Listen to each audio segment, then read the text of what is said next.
Okay, hello children. So we are back with the biology lecture and we have already started with the first part of it.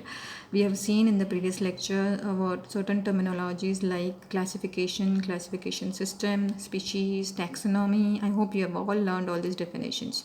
We also saw how Carolus Linnaeus bifurcated the entire set of organisms into just two kingdoms. Okay, now but this only two kingdom system had many drawbacks that we are going to see, and along with that, before that, there is something called as scientific nomenclature.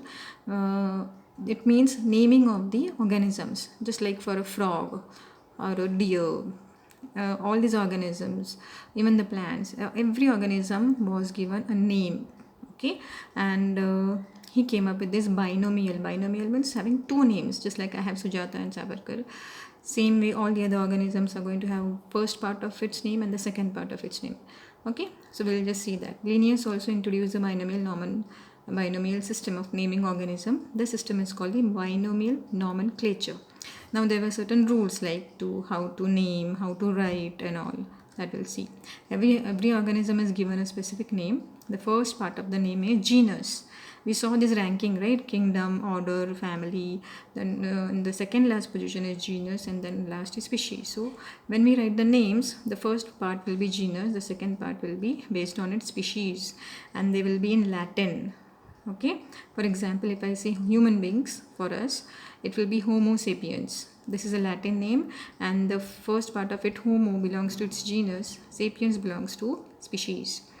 If it is printed, it will be always in italics, and if we write it with our hand, it will be always underlined to show its importance because it is a scientific name after all. So there are a set of examples for you. You'll have to learn it. For human beings, you have already seen Homo sapiens. For lion, the scientific name is going to be Panthera leo. For mango, it is going to be Mangifera indica. Potato, it is going to be Solanum tuberosum. For Chinese hibiscus, it's a rose, right? It is Hibiscus rose sinensis. Okay, yeah.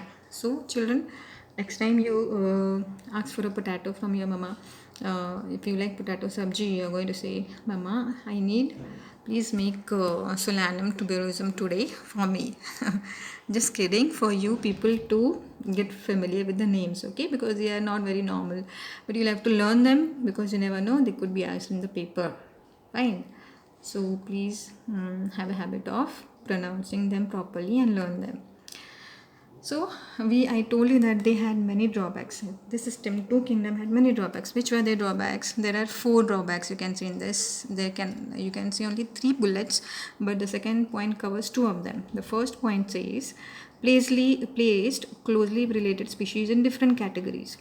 Now, if related species, I can say if a cat and a lion or a tiger, they belong to the same species, but if they were placed very different categories. Okay, it was only plant and one was animal. So where else, like it ones go, we cannot place them in plants, right? Because they're animals.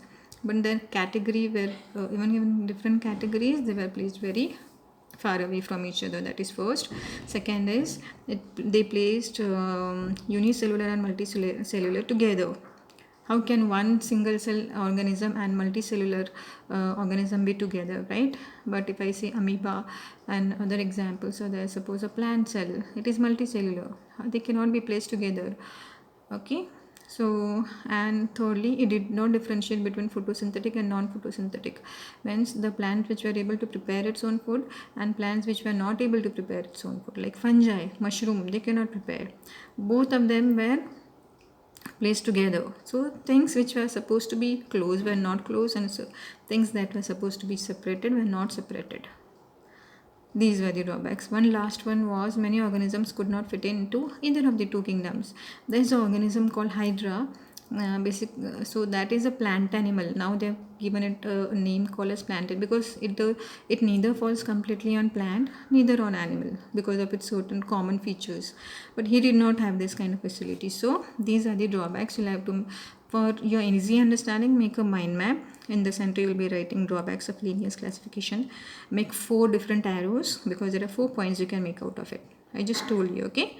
And show me, draw it and show me in your notebook. You can send me a pic of it. Whitaker's five kingdom classification. So, in 1969, R.H. Whitaker, another scientist, he proposed a five kingdom instead of two. The names of these kingdoms were Monera, Protista, Fungi, Plantae, and Animalia. First, it was only Plantae and Animalia. Now, he has joined Monera, Protista, and Fungi. Okay, I'm reading it loudly so that you can understand and practice it to memorize it. Now, he had certain parameters just like Carolus had certain parameters. Even he had three parameters. The first one starts with complexity of cell structure. How is the structure of the cell of that organism? Is it a prokaryote or is it a eukaryote? Okay, these are the parameters he undertook. So, cell complexity.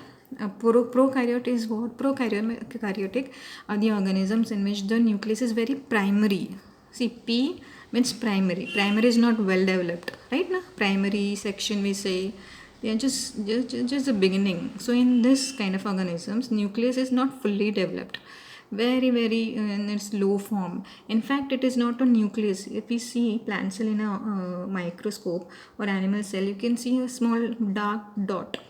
But in these prokaryotes now, and these prokaryotes are normally microorganisms only, in which you will see not a dark dot, but you will see strands, thread-like structures, and they are just floating in the cytoplasm. So they don't even have a membrane surrounding it. Okay, so these are the prokaryotes in which nucleus is primary, a very small, not well developed. Examples are bacteria and blue-green algae. Bacteria and blue-green algae. Remember this. So these are prokaryotes. What about eukaryotes? Exactly the opposite. Okay, they have very well defined nucleus. Okay, and they will have a nuclear membrane. It will be seen a very dark, nice spot. Okay, so you and me, plants, big trees, everybody has this kind of. They are all eukaryotes. Plant. And even now animals coming under protista, fungi will come under this. But what are these protista, fungi? We are going to study later actually. Okay, now we are going to study in the next sessions. These are the examples of eukaryotes. See, you can see a basic difference of the DNA. There is the DNA material shown in the prokaryote. Okay, it is not saying even nucleus, it is saying DNA material. It is nothing but the same thing as nucleus, but in a different form it is existing. You can see a very dark spot in eukaryotes. You can see only these thread-like structures in prokaryotes. The next parameter was complexity of body organism, in the sense whether the organism is uni or multicellular. Now this is very easy to understand, right? Organisms made up of single cell are unicellular. They can carry out these basic functions like nutrition, respiration and excretion. It's just required for the existence, right? And they are able to carry out that with that. Examples are bacteria, amoeba, euglena, yeast, Chlamydomonas, algae. They are all unicellular, single celled animals, organisms. Okay, you'll have to learn them.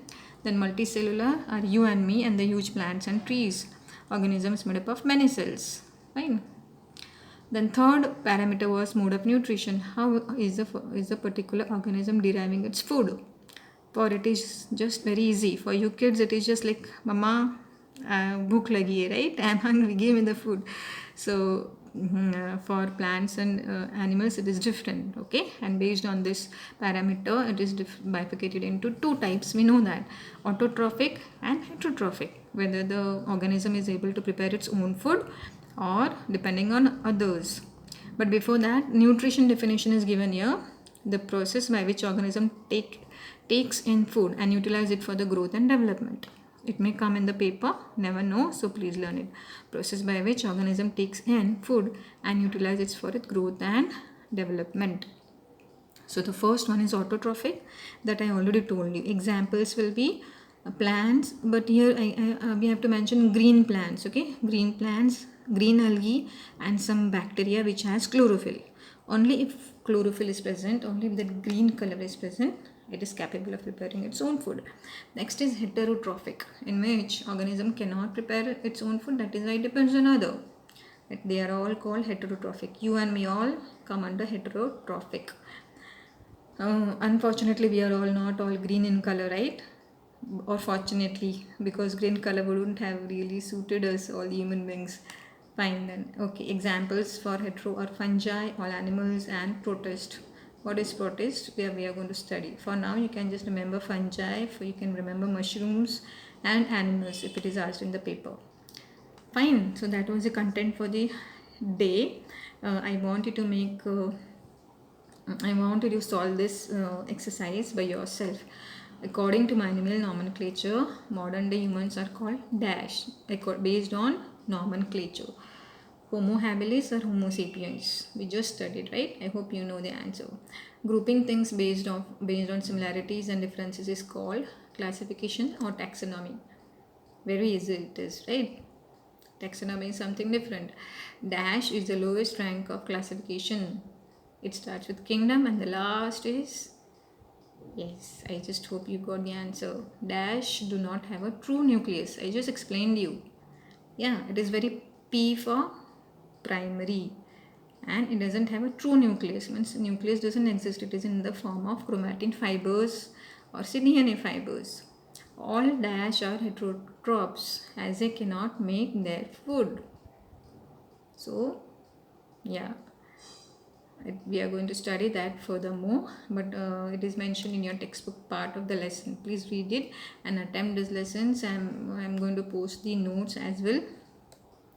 So for today I want you to make uh, three things together. Okay, I'm going to put it in a PDF. What are the three mind maps you are going to solve, and that page exercise you are going to solve it in the textbook itself. So based on today's content, I'm going to tell you which are the three mind maps that you're supposed to prepare. And children, whatever I'm telling you, please do it on a daily basis so that you will not lag behind, because the lesson is too big.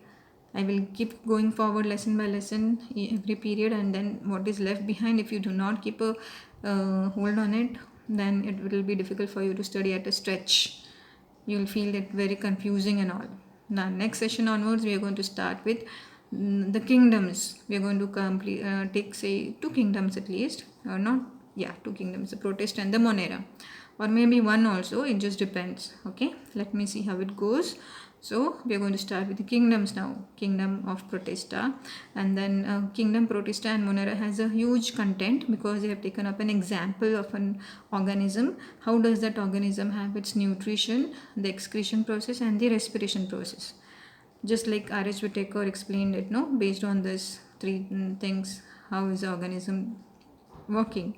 So that parameters we are going to see, and example is taken for these 2 kingdoms. So that is why it becomes a huge content. Okay, there will be certain content in which will be taken only for internal assessment, that I will be telling you at a very proper time in our online lectures. I'll explain it to you how things are going to proceed. For today, this is your content. Read the pages and complete the mind maps, and you can show me and post it in my personal number. Okay, so all of you, please have a nice time at home. Study regularly, have a proper sleep, and take good care of yourself. Okay children, bye for now.